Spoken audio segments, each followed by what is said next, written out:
Hello everyone. We were talking about the different amount of species, the species diversity, and we did started talking about how many species are present on the earth. So continuing the same part, although when we talk about India, India has only 2.4% of the total world area. जितना जैसे कि world का जितना land area है उसमें से 2.4% सिर्फ India में है. फिर भी हमारी यहाँ की जो स्पीशीज़ डाइवर्सिटी है बहुत ही ज़्यादा है. जैसे कि सिर्फ 2.4% जितनी हमारी जो एरिया है पूरे वर्ल्ड की वो हमने कवर की है इंडिया ने, पर उसमें से भी 8.1% जितनी हमारी पास डाइवर्सिटी है. बहुत तरह तरह की स्पीशीज़ है, मतलब पूरे वर्ल्ड में जितनी स्पीशीज़ हैं उनमें से 8.1% जितनी तो सिर्फ इंडिया में प्रेजेंट है. Fine, that is why we make one of the 12 mega diversities countries of the world, जिसमें जहाँ के 12 मेगा डाइवर्सिटी कंट्रीज़ हैं पूरे वर्ल्ड में. उनमें से एक कौन सी है तो इंडिया है. Fine, nearly 45,000 species of plant and twice as many of animals have been recorded from India. 45,000 species of plant और उनसे भी डबल.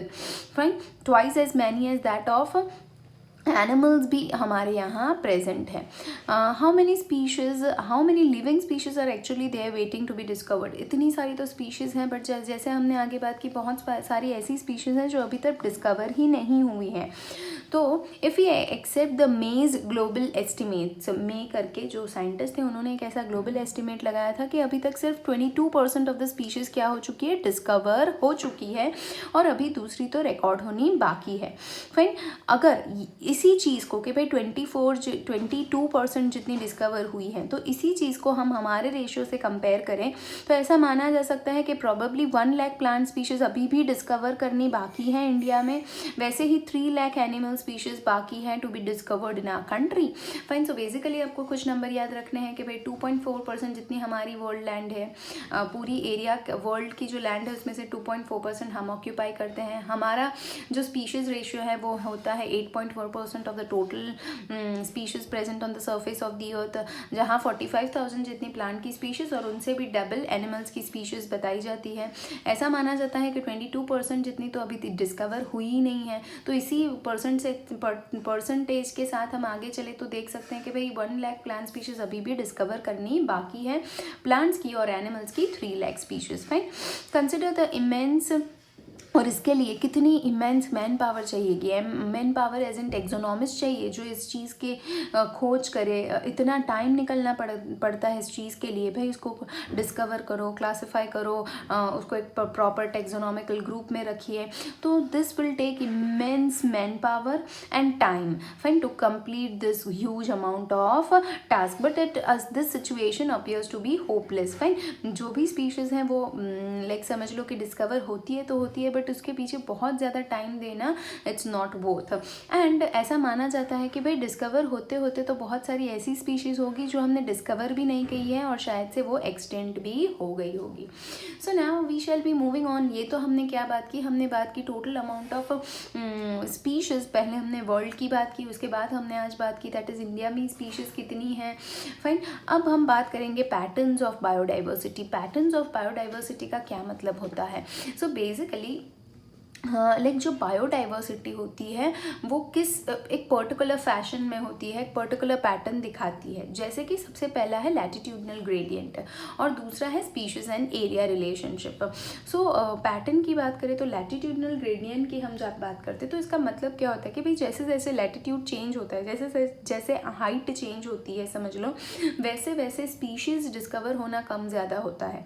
तो वो बेसिकली क्या होता है, तो हम इस जैसे कि मैंने इसको सिर्फ नोट डाउन कर रखा है तो आप देख सकते हैं कि पैटर्न्स ऑफ बायोडाइवर्सिटी की जब हम बात करते हैं तो हम देख सकते हैं कि भाई लैटिट्यूडनल ग्रेडियंट के हिसाब से जब देखा जाए तो अनइवन डिस्ट्रीब्यूशन है. अनइवन डिस्ट्रीब्यूशन मतलब में अर्थ में सब जगह पे हमें इक्वल अमाउंट ऑफ स्पीशीज़ नहीं मिलेगी. जैसे कि बात करो फॉर एग्जाम्पल जैसे हम बात करते हैं कि भाई कहीं कहीं जगहों पर इक्वेटर की बात कर लो, समझ लो, तो इक्वेटर की जब बात करते हैं तो इक्वेटर पे बहुत ज़्यादा गर्मी होती है, तो उसके आजू बाजू वाले जो रीजन्स हैं, समझ लो उसको हम बोलेंगे ट्रॉपिकल रीजन। क्या बोलते हैं? ट्रॉपिकल रीजन्स, जहाँ लाइक मेजॉरिटी टाइम टेम्परेचर अच्छा खासा होता है, बहुत ज़्यादा नहीं बहुत कम नहीं, और उसके ऊपर के जो रीजन होते हैं उसको हम बोलेंगे टेम्परेट रीजन। क्या बोलेंगे? Temperate region. जैसे कि अर्थ का है तो बीच में होता है 0 डिग्री, फिर ऊपर की तरफ जाओ 23 degree half north, 66 degree half that is north. वैसे ही similarly moving down 23.5 degree south and 66.5 degree south. तो ये हमारे लैटिट्यूड्स है अर्थ की। फाइन, तो ऐसा जैसे आपको कंफ्यूज नहीं होना है, बहुत सारे लोग ट्रॉपिक और टेम्परेट में कंफ्यूज हो जाते हैं।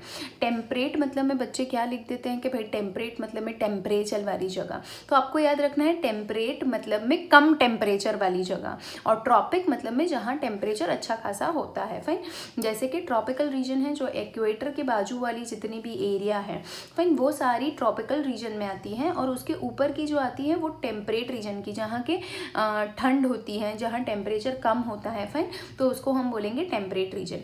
तो ऐसा देखा गया है कि पूरे अर्थ में अनइवन डिस्ट्रीब्यूशन लगाया गया है होता है, लाइक बेसिकली कहीं पे ज़्यादा स्पीशीज़ कहीं पे कम। तो कहाँ ज़्यादा स्पीशीज़ हैं? तो ऐसा देखा गया है कि ट्रॉपिकल एरिया में स्पीशीज़ बहुत ज़्यादा है। Fine, and it decreases from the equator towards the pole, that is जैसे जैसे आप इक्वेटर से ऊपर की तरफ जाते हो वैसे स्पीशीज़ कैसी हो जाती है, जैसे कि इधर स्पीशीज़ बहुत ज़्यादा है, इधर आने पे स्पीशीज़ कम हो जाएगी, और पोल्स की बात करेंगे तो स्पीशीज़ और कम हो जाएगी।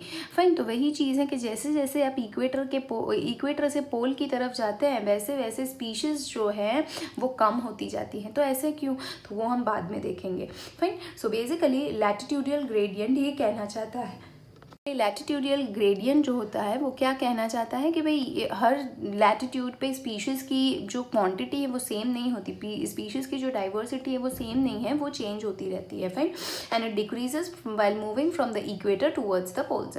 जैसे कि एग्जांपल दे रखा है, आप इक्वेटर से मूव होते होते आगे जाओ तो सबसे पहले इक्वेटर के पास कोलंबिया, फिर थोड़ा ऊपर देख ले तो हम इंडिया यही ट्रॉपिकल रीजन में आते हैं, फिर उसके ऊपर जाके देख ले तो न्यूयॉर्क, उसके ऊपर जाके देख ले तो ग्रीनलैंड। तो बेसिकली ये एक फ्लो बताया गया है towards the northern side. Fine, तो नॉर्दर्न साइड पे जो फ्लो बताया गया है उसमें देखा गया है कि कोलंबिया में सबसे ज़्यादा स्पीशीज समझ लो, जैसे कि 1400 species. Fine, 1400 species of birds. Fine, on the contrary when we talk about New York, yes, so basically it has 105। वैसे ही हम इंडिया की बात करें तो it has 1200 species of birds. वैसे ही हम बात करें तो ग्रीनलैंड वगैरह की बात करें तो उसमें सिर्फ 56 स्पीशीज ऑफ बर्ड्स हैं। तो एक डेटा बताया गया है बर्ड्स के लिए। तो सिर्फ आप इसी से अंदाज़ा लगा सकते हैं कि जैसे जैसे आप ट्रॉपिक से होके टेम्परेट से होके पोल्स की तरफ जाते हैं वैसे वैसे ही जो ये स्पीशीज़ की क्वांटिटी होती है या फिर डाइवर्सिटी होती है, क्वांटिटी तो नहीं बोलेंगे डाइवर्सिटी बोलेंगे, तरह तरह की स्पीशीज़, क्वांटिटी वर्ड मत यूज़ करना, डाइवर्सिटी यूज़ करना। तो उसकी जो डिस्ट्रीब्यूशन है वो कम होती जा रही है, जैसे कि कोलंबिया में 1400, फिर इंडिया में 1200, फिर न्यूयॉर्क में 105 और ग्रीनलैंड में 56 species of birds only. Why? Because उधर बहुत ज़्यादा ठंड होती है। फाइन, बहुत ही ज़्यादा ठंड, उससे कम न्यूयॉर्क में, उससे कम इंडिया में, और उससे जैसे कि समझ लो ठंड होती है कोलंबिया में। सबसे ज़्यादा गर्मी कहाँ होती है? तो कोलंबिया, और मूविंग अहेड। फाइन, जैसे सबसे ज़्यादा इधर, फिर उससे कम इधर, फिर उससे कम इधर, और इधर बहुत ठंड होती है।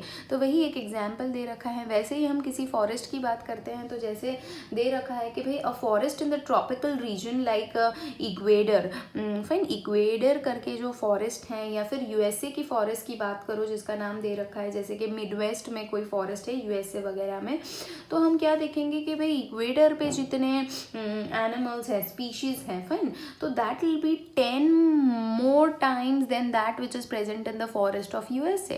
So that is 10 times, fine, 10x than that which is present in, जैसे कि समझ लो इधर 50 है तो इधर 500 स्पीशीज होगी। तो वैसा माना गया है कि भाई इक्वेडर करके जो इक्वेटर के पास करके एक क्या है, तो भाई फॉरेस्ट है, और वैसे ही समझ लो यूएसए की बात कर लो, उधर जो फॉरेस्ट है तो उनकी कंपैरिजन की जाए तो इधर 10 फोल्ड टाइम स्पीशीज ज़्यादा होगी as compare to that which is present in the temperate region. तो वही बताया गया है कि भाई लैटिट्यूडियल रीजन में हर जगह पे, जैसे हम अर्थ की लैटिट्यूड को कंपेयर करते हैं तो हर जगह पे स्पीशीज डाइवर्सिटी इक्वल नहीं है, अनइवन डिस्ट्रीब्यूशन है। और जैसे जैसे आप ट्रॉपिक से होके टेम्परेट से होके पोल्स की तरफ जाते हैं वैसे वैसे स्पीशीज के नंबर कम होते रहते हैं। फाइन। और एक एग्जांपल दे रखा है, जैसे कि आप याद रखना चाहें तो ऐसे याद रख सकते हैं, the largely tropical Amazonian rain forest, जो सबसे बड़ा रेन फॉरेस्ट है जो साउथ अमेरिका में प्रेजेंट है, fine, has a greatest biodiversity. उसके पास, इस रेन फॉरेस्ट के पास सबसे ज़्यादा बायोडाइवर्सिटी है। It has home of mammals, amphibians, reptiles and बहुत सारे इनवर्टिब्रेट्स हैं। फाइन। लाइक ऐसा माना जाता है कि भाई साइंटिस्ट अभी बोलते हैं कि इस अमेजोन जो रेन फॉरेस्ट है, अमेजोन रेन फॉरेस्ट की जो हम बात करते हैं, which is located in the south of America. तो आप इसको ऐसे याद रख सकते हैं जैसे कि I planned FB marathon, a marathon which is going to be operated on FB। So आप इसको ऐसे पैटर्न में याद रख सकते हैं, इसलिए मैंने लिखा है, that is Amazon rain forest की बात करते हैं तो I planned FB marathon, a marathon which was going to be conducted on FB। Fine. ऐसी एक गेम है समझ लो जिसपे ये मैराथन होती है। तो बेसिकली आई का मतलब होता है इनवर्टिब्रेट्स। इनवर्टिब्रेट्स में सबसे ज़्यादा होते हैं इंसेक्ट, तो मैंने इधर इंसेक्ट लिखे हैं, आप इसको इनवर्टिब्रेट्स भी लिख सकते हैं। तो इनवर्टिब्रेट्स की बात करें तो 125 के। फिर P का मतलब होता है प्लांट्स, F का मतलब होता है फिशेज, B का मतलब होता है birds, mammals, amphibians and reptiles. Fine. तो इनवर्टिब्रेट्स हैं 125 के, प्लांट्स है 40 के। फिर वैसे ही आप याद रखें FB तो 30 और 13, that is 30,000 species of fishes and 13,000 fishes of birds and 423 mammals, 427। आप ये नंबर भी बहुत इजीली याद रख सकते हैं, जैसे कि ह्यूमन बींग्स, तो जैसे हम बहुत बारी वर्ड यूज़ करते हैं 420, तो आप 427 याद रख सकते हैं मैमल्स। फिर एम्फीबियंस भी सेम अमाउंट में है, that is 427 and moving on with the last one that is reptiles, जिसका नंबर 378 जितना है। तो आप ये बेसिक फिगर याद रख सकते हैं, आपको याद रखना है तो सिर्फ as a point of example. Fine. तो वही चीज़ है, हमने इसमें यही देखा कि भाई ट्रॉपिक से लेके आप टेम्परेट से होके पोल्स तक जैसे जैसे जाते हैं वैसे स्पीशीज़ जो होती है वो कम होती जाती है। The species diversity keeps on decreasing, जिसका एक बहुत अच्छा एग्जाम्पल है इस बर्ड्स का एग्जाम्पल। फाइन। वही चीज़ है। अब दूसरा हम देखेंगे कि भाई इतना वो जो लाइक ये जो डिफ्रेंसिएशन है वो किस वजह से है, किस लिए ये इतना डिस्ट्रीब्यूशन में चेंजेस हैं। फाइन। कि भाई इक्वेटर और ट्रॉपिकल रीजन जो होता है वहाँ ज़्यादा स्पीशीज़ हैं और ऊपर जाते जाते कम स्पीशीज़ हैं। तो ऐसा क्यों है?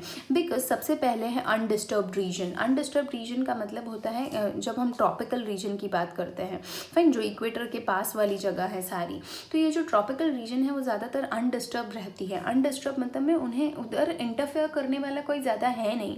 ऑन द कॉन्ट्ररी जब हम बात करते हैं, जैसे कि आप टेम्परेट पोल्स की बात कर लो, तो ऐसा माना जाता है कि वो ज़्यादातर भाई ग्लेशियर्स बनते रहते हैं, उसमें टूटते रहते हैं ये वगैरह वगैरह, जिससे बहुत सारी स्पीशीज़ एक्सटिंक्ट हो जाती है। तो वही चीज़ है, एक तो कि उसमें बहुत डिस्टर्बेंस रह चुका है, तो उसकी वजह से उधर स्पीशीज़ कम है। जैसे कि ग्लेशियर का एग्जाम्पल हम ले लेते हैं इन द टेम्परेट रीजन, कि भाई टेम्परेट रीजन में यस, टेम्परेट रीजन की जब बात करते हैं तो उधर like it was frequently subjected to glaciations in the past में बहुत सारे ग्लेशियर्स बनते थे, टूटते थे, जिसकी वजह से बहुत सारी स्पीशीज़ वो हो जाती थी। फाइन। दूसरा है लेस सीजनल। जब हम ट्रॉपिकल रीजन की बात करते हैं तो वो लेस सीजनल होता है, मतलब में मोर प्रेडिक्टेबल भी हम बोल सकते हैं। उसका जो सीज़न होता है वो मोर प्रेडिक्टेबल आप बोल लो। फाइन। प्रेडिक्टेबल मतलब में आपको पता होता है कि भाई अब गर्मी है, बारिश होने वाली है। फाइन। और रिलेटिवली कांस्टेंट होता है। कांस्टेंट मतलब में पूरे साल उसका टेम्परेचर में बहुत ज़्यादा डिफरेंस नहीं होता, थोड़ा बहुत फ्लक्चुएशन होता है। जैसे कि हम हमारी भी बात कर लें, हमारी कंट्री की, तो भाई एक रीज़न क्या है कि भाई हमारे पास इतनी सारी बायोडाइवर्सिटी है। We have around 8 that is, जैसे हमने आगे बात की कि भाई 8.1% ऑफ total species of the earth हमारे इंडिया में। तो क्या रीज़न है भाई, रीज़न क्या है इसका? तो ये रीज़न हो सकता है है बिकॉज हमारा जो एरिया है, हम जिस एरिया में वो अनडिस्टर्ब बहुत ज़्यादा सालों से रहा है, फिर लेस सीजनल मतलब में प्रेडिक्टेबल सीजन्स होती है और कांस्टेंट रहता है। हमारी ठंड गर्मी है, जो ठंड है और जो बारिश की सीजन्स होती है उसमें बहुत ज़्यादा डिफरेंस नहीं होता कि भाई बहुत ही ज़्यादा गर्मी और बहुत ही ज़्यादा ठंडी। फाइन, हमारे में नॉर्मल जैसे कि समझ लो 10-1 डिग्री का वेरिएशन हो सकता है ज़्यादा से ज़्यादा, बट ज़्यादा नहीं होता। फाइन, जैसे कि हम नॉर्मल टेम्परेचर में सर्वाइव कर रहे हैं और फिर ठंड में भी ज़्यादा से ज़्यादा हमारे यहाँ बहुत ज़्यादा ठंड नहीं होती। फाइन, जैसे कि समझ लो 17-18 ऐसी होती है, फिर नीचे भी जा सकती है कहीं कहीं एरियाज़ में, बट स्टिल हमारे बहुत वेरिएशन नहीं होती, जैसे कि 50 डिग्री प्लस 50 डिग्री माइनस ऐसा कब नहीं होता। इसलिए लेस सीजनल है हमारा जो भी ट्रॉपिकल रीजन पूरा, उसमें जितने भी कॉन्टिनेंट्स या फिर कितने भी कंट्रीज जो ट्रॉपिकल एरिया में आ जाते हैं वो सारे लेस सीजनल हैं, समझ लो। फिर दूसरा एक है सोलर एनर्जी। सोलर एनर्जी की हम बात करेंगे तो that is there is more solar energy available in the tropical areas which contributes to higher productivity. मतलब सन इक्वेटर के पास वाले रीजन है सारे ट्रॉपिकल के, tropical a very important question this one, okay. So equator के पास वाले reason है तो मतलब में सन की जो सोलर रेडिएशंस होती है वो अच्छी खासी होती है, जिसकी वजह से प्लांट ज़्यादा होते हैं, प्लांट ज़्यादा है तो एनिमल्स की स्पीशीज़ ज़्यादा होगी। तो वही चीज़ है, इन तीनों रीजन्स की वजह से undisturbed area, less seasonal are the tropical areas, that is more predictable and more constant is the seasons over there and the temperature over there, and even because of there is more solar energy, that is solar energy is more in quantity throughout the year, and that is why we have greater diversity, or the tropical areas have greater diversity than when it is compared to the temperate areas. An important question again. Now the next thing that we are going to study is species area relationship. जब हम species area relationship की बात करते हैं मतलब में क्या, so basically मैं आपको पहले समझा दूँ, जैसे कि ये दूसरा एक पैटर्न है जो बताया गया है स्पीशीज़ एरिया रिलेशनशिप। फाइन, तो इसका मतलब क्या होता है स्पीशीज़ एरिया रिलेशनशिप का, ऐसा बताया जाता था कि भाई एक जो साइंटिस्ट थे जिनका नाम था अलेक्जेंडर वॉन हम्बलबॉल्ट, तो उन्होंने क्या कहा था, अलेक्जेंडर वॉन आप याद रख सकते हैं या फिर हम्बॉल्ट करके याद रख सकते हैं। तो बेसिकली ये जो साइंटिस्ट थे उन्होंने ऐसा माना था, he was a German naturalist basically, और ये ऐसा कहते थे कि जब जब आप रिसर्च करते हो, समझ लो, तो जैसे कि मैंने एक एरिया चूज़ किया है रिसर्च के लिए, इतना एरिया है समझ लो ए, तो मेरी स्पीशीज़ होगी भाई थोड़ी बहुत जो क्वांटिटी में बराबर। फिर जैसे कि मैंने मेरा रिसर्च का एरिया एक्सटेंड करके मैंने ये इस एरिया को भी कवर कर लिया है मेरे रिसर्च में, तो मेरी स्पीशीज़ डाइवर्सिटी बढ़ेगी। मतलब मैं जैसे मैं एरिया बढ़ा रहा हूँ स्पीशीज़ के लिए, समझ लो रिसर्च के लिए, तो जैसे मैंने इधर सिर्फ 10 स्पीशीज़ पाई थी, अब एरिया बढ़ाने पे शायद मुझे 20 स्पीशीज़ मिल जाए। फाइन, वैसे ही उन्होंने बोला जैसे जैसे आप एरिया बढ़ाते हो, जैसे जैसे आप रिसर्च का एरिया समझ लो या फिर कोई स्टडी कर रहे हो समझ लो, या फिर आप जनरल उसमें देख रहे हो, तो जैसे जैसे एरिया बढ़ता है वैसे वैसे स्पीशीज़ भी, जैसे कि ए एरिया में इतने स्पीशीज़, बी एरिया में और ज़्यादा, मतलब मैं इधर से लेके बी तक तो और ज़्यादा स्पीशीज़ बढ़ी। अब समझ लो ए से लेके सी तक का एरिया हो गया है तो और ही ज़्यादा स्पीशीज़ बढ़ रही है। अब आगे जाने पे क्या आपको और स्पीशीज़ नहीं मिलेगी? नहीं, दैट इज़ इस साइंटिस्ट ने ऐसा कहा था कि जैसे कि तो ये एक पर्टिकुलर स्टैग्नेंट हो जाएगी, फिर वो नहीं बढ़ेगी। जैसे कि मेरा एरिया थोड़ा समझ लो जैसे 1 किलोमीटर का था तो मुझे 10 स्पीशीज़ दिखाई दी उसमें, फिर मैंने उसको 20 किया तो मुझे और 10 दिखाई दी, फिर मैंने और उसको इंक्रीज़ किया 30 किलोमीटर्स का एरिया किया तो मुझे और नई 10 स्पीशीज़ मिली। अब मैं उसको 50 कर रही हूँ समझ लो, या फिर 50 कर रही हूँ या फिर 40 कर रही हूँ, तो मुझे नई ज़्यादा स्पीशीज़ नहीं मिलेगी। जो मुझे 30 स्पीशीज़ मिली थी शायद उससे 2 बढ़े समझ लो, और ज़्यादा इंक्रीज़ करने पे समझ लो और 10 इंक्रीज़ कर रही हूँ मैं किलोमीटर्स जितना एरिया, फिर भी मुझे 32 की 32 ही स्पीशीज़ मिल रही हैं। तो उन्होंने ऐसा बोला था कि with the increase in the region under that is the area, as the area increases the species richness also increases.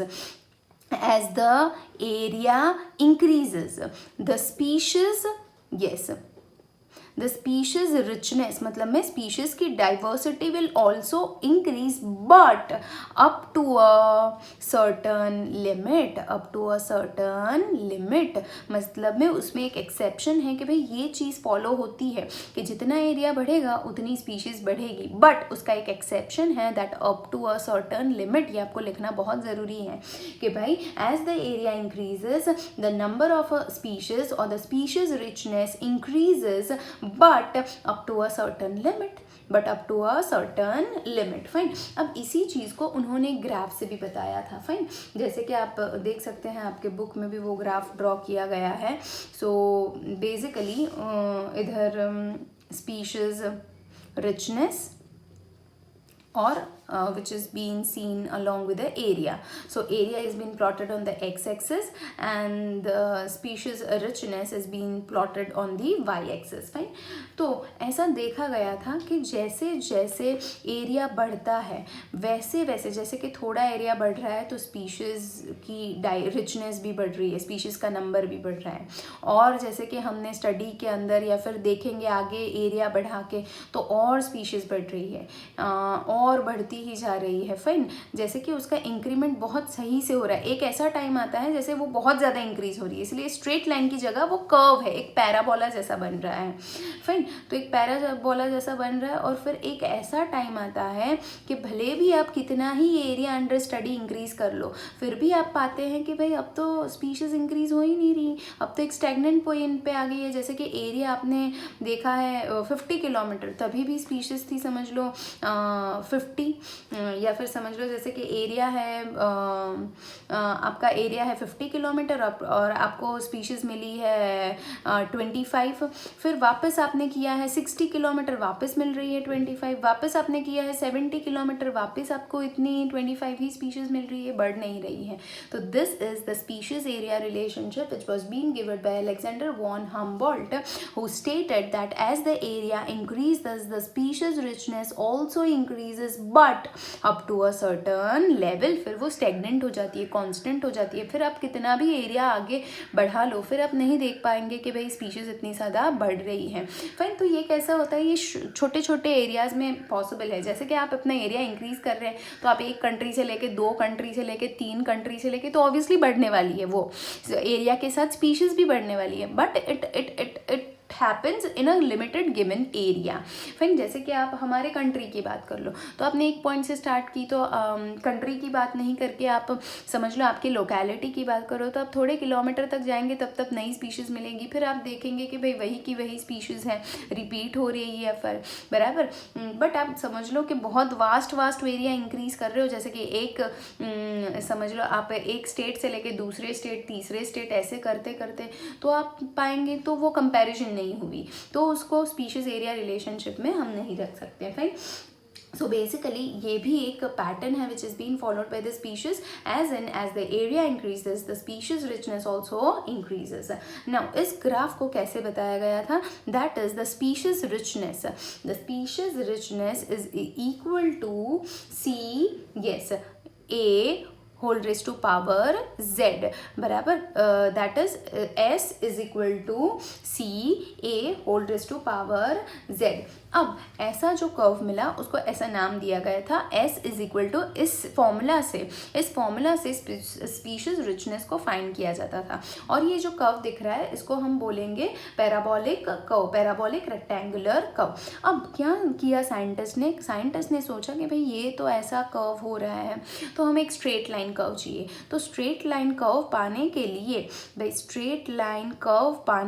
Straight line एक स्लोप पाने के लिए जिससे ये कैलकुलेशन और इजी हो जाए उन्होंने क्या कर दिया, उन्होंने इसी फॉर्मूला में लॉग लगा दिया, that is putting log on both the side, that is log s is equal to log c plus log a raised to z which comes about log s is equal to log c plus ये जो z ऊपर है वो आगे आ जाएगा, that is z log a। So this is basically the equation in order to calculate the species area relationship। Fine, उसमें और जैसे कि एस का मतलब क्या होता है, एस का मतलब होता है स्पीशीज रिचनेस, ए का मतलब क्या होता है, उसका मतलब होता है एरिया, फिर जेड का मतलब क्या होता है, ये जो जेड है, एज हम मैथ्स अच्छे से नहीं जानते, हमको ये क्वेश्चंस पूछे भी नहीं जाते, फाइन, बट आपको याद रखना ज़रूरी है ये सारी चीज़ें हैं क्या। तो एस क्या होता है, एस होता है स्पीशीज रिचनेस, वैसे ही साथ ए होता है एरिया, वैसे ही साथ हमने देखा कि इधर एक जेड करके भी है और सी करके भी है, तो सी क्या होता है, वाई इंटरसेप्ट, फाइन, और जो जेड होता है वो होता है स्लोप ऑफ द लाइन, जो जैसे कि ये जो स्लोप बना है, फाइन, उसकी वैल्यू क्या है, तो z is equal to slope of the line which is also term to be as a regression coefficient. वो जो रिग्रेशन कोएफिशिएंट होता है वो एक ऐसी चीज़ है जो हर जगह पे चेंज होती है, बट उसमें बहुत माइनर चेंज होता है। बेसिकली आपको याद रखना है कि भाई एरिया जैसे जैसे इंक्रीज होता है वैसे स्पीशीज रिचनेस भी इंक्रीज होती है, but up to a certain limit, fine, and this is a graph which shows species richness on y axis and area on x axis. आप देख सकते हैं कि बहुत जैसे थोड़ा भी एरिया बढ़ा है तो बहुत बढ़ रही है स्पीशीज, और थोड़ा बढ़ा है तो और बढ़ रही है, फिर धीरे धीरे धीरे वो कम होने लगी, इसीलिए इसमें स्ट्रेट लाइन से पैराबोलिक कर्व हमें मिलता है। तो इसी को अच्छे से पढ़ने के लिए, कंफ्यूजन ना हो, इसीलिए साइंटिस्ट चाहते थे इसी चीज़ को हम स्लोप में लाए। तो उन्होंने क्या कर दिया, उन्होंने इसी चीज़ को किस में कन्वर्ट कर दिया, लॉग में कन्वर्ट कर दिया। इसको लॉग लॉग स्केल भी बोलते हैं। क्या बोलते हैं, log log scale, that is taking log on both the side. इस जो स्ट्रेट ग्राफ बना है वो लॉग की वजह से बना है, जिसकी वजह से उसको लॉग लॉग स्केल भी बोलते हैं। That is log s is equal to log c plus log A raise to z. अब लॉग लगा है तो ये ऊपर का जेड होगा वो आगे आ जाएगा, that is log s is equal to log c plus z log A. S होता है दैट इज स्पीशीज, ए होता है एरिया, जेड होता है रिग्रेशन कोएफिशिएंट, बहुत इंपॉर्टेंट है बेटा, याद रखना, Z is equal to regression coefficient, and C जो होता है वो होता है Y intercept. Fine, now ecologist ने ऐसा कुछ डिस्कवर किया था कि वो जो जेड की वैल्यू होती है, ये जो जेड की वैल्यू होती है, ये जेड की वैल्यू ज़्यादातर 0.1 to 0.2 के बीच में रहती हैं। As I have quoted it down that the z value that is the slope. So slope basically हम जब मैथ्स पढ़ते हैं तो कुछ ऐसा होता है कि भाई जो लाइन होती है तो उस पे से हम स्लोप निकाल सकते हैं कुछ आदि फॉर्मूला से, जैसे कि ये जो स्लोप होता है, ये जो लाइन होती है उसका हम स्लोप निकाल सकते हैं, फाइन, वेरियस फॉर्मूला से। तो बेसिकली ये जो z की वैल्यू होती है जिसको हम रिग्रेशन कोएफिशिएंट भी बोलते हैं, तो वो रिग्रेशन कोएफिशिएंट की जो वैल्यू होती है वो 0.1 to 0.2 तक होती है कि वो कैलकुलेट की जाती है, fine, from the slope that we get. जो ऐसे स्ट्रेट लाइन मिलता है, जैसे कि एक बार मैं आपको वापस बता दूं कि जैसे कि आपको ये जो स्पीशीज़ के साथ एरिया की कंपैरिजन की जाती है और फिर उस पे से जेड की वैल्यू कैलकुलेट की जाती है, तो ऐसा माना जाता है जेड की वैल्यू 0.1 से लेके 0.2 तक ज़्यादातर होती है, इसी रेंज में मिलती है जो स्लोप मिलता है हमें। जेड को रिग्रेशन कोएफिशिएंट के साथ ही साथ हम स्लोप ऑफ द लाइन भी बोलेंगे। तो स्लोप को कैलकुलेट करने की वैल्यू होती है, इसको प्लॉट करने के बाद तो वो जो वैल्यू मिलती है इस रेंज में होती है। बट जब भी आप एरिया को बढ़ा रहे हो, फाइन, ऐसा माना जाता है कि छोटे एरिया जब होते हैं जिनमें कैलकुलेशन की जाती है तब ये जेड की वैल्यू आती है। बट जब एरिया बढ़ाते हैं, जैसे कि समझ लो पूरा एक कंट्री को कंसिडर कर रहे हैं, फाइन, तो उस टाइम क्या होता है कि भाई जैसे कि कंट्री की बात करें तो एरिया बहुत ज़्यादा बढ़ रही है, तो समझ लो एरिया बढ़ रही है तो आपको स्लोप भी स्टीपर मिलेगा। स्टीपर मतलब में ऐसे सीधा, जैसे पहले हमने बात की थी तो जैसे फॉलिंग जैसा था, ऐसे, फाइन, फॉलिंग जैसा था। अब ये जो मिल रहा है हमें मोर स्टीपर स्लोप मिल रहा है, जैसे कि ऊपर की तरफ एकदम स्टीप स्लोप है। तो उसका मतलब क्या होता है, जैसे जैसे एरिया बढ़ रहा है स्पीशीज़ उतनी ही ज़्यादा बढ़ रही है। तो इस सिचुएशन में जैसे माना जाता है जब हम बहुत बड़ा एरिया हम ले रहे हैं, जैसे कि कंप्लीट कंट्री, तो ऐसा कहा गया है कि जेड की वैल्यू ज़्यादातर 0.6 से लेके 1.2 तक होती है, फाइन, ऐसा माना जाता है। और जैसे कि कंप्लीट एक एग्जाम्पल दे रखा है कि भाई ट्रॉपिकल फॉरेस्ट में अफ्रूगिफरस फ्रूगीवेरस बर्ड की बात करेंगे फाइन। तो फ्रूगीवेरस बर्ड्स क्या होते हैं, जो फ्रूट खाते हैं फाइन, उनकी कंपैरिजन करेंगे तो भी आपको एकदम स्टीप स्लोप मिलेगा। तो उसका मतलब होता है कि भाई वहीं दूर दूर तक आप जाते हैं तो तब तक आपको वहीं स्पीशीज़ मिलती है फाइन।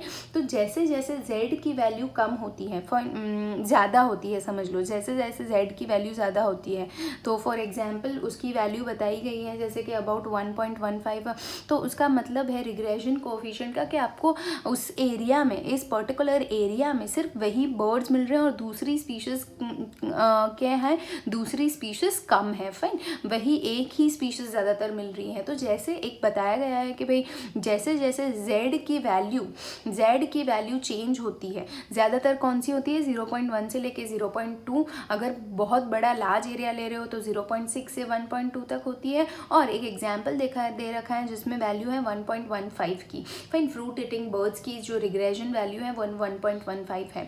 तो ऐसा माना जाता है कि भाई रिग्रेशन वैल्यू इतनी है, मतलब में इसका मतलब होगा कि वहाँ उस एरिया में पर्टिकुलर वही स्पीशीज़ होगी, दूसरी स्पीशीज़ होने के चांसेस कम है।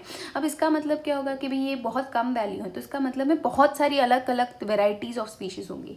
इसका मतलब देखेंगे तो भाई ना ही बहुत ज़्यादा ना ही बहुत कम। और इसका मतलब देखेंगे तो जैसे जैसे z की वैल्यू बढ़ रही है उसका मतलब है कि आपको स्पीशीज़ रिचनेस कम होगी फाइन। तो रिग्रेशन कोफिशिएंट कुछ हमें इस तरह से बताया गया रखा है। आपके लिए इम्पॉर्टेंट है कि what does the species area relationship means, what is the graph all about, and how was it made into a straight line by using the logs on both the side and making it a log scale, and wherein a z is a very important value of regression coefficient fine।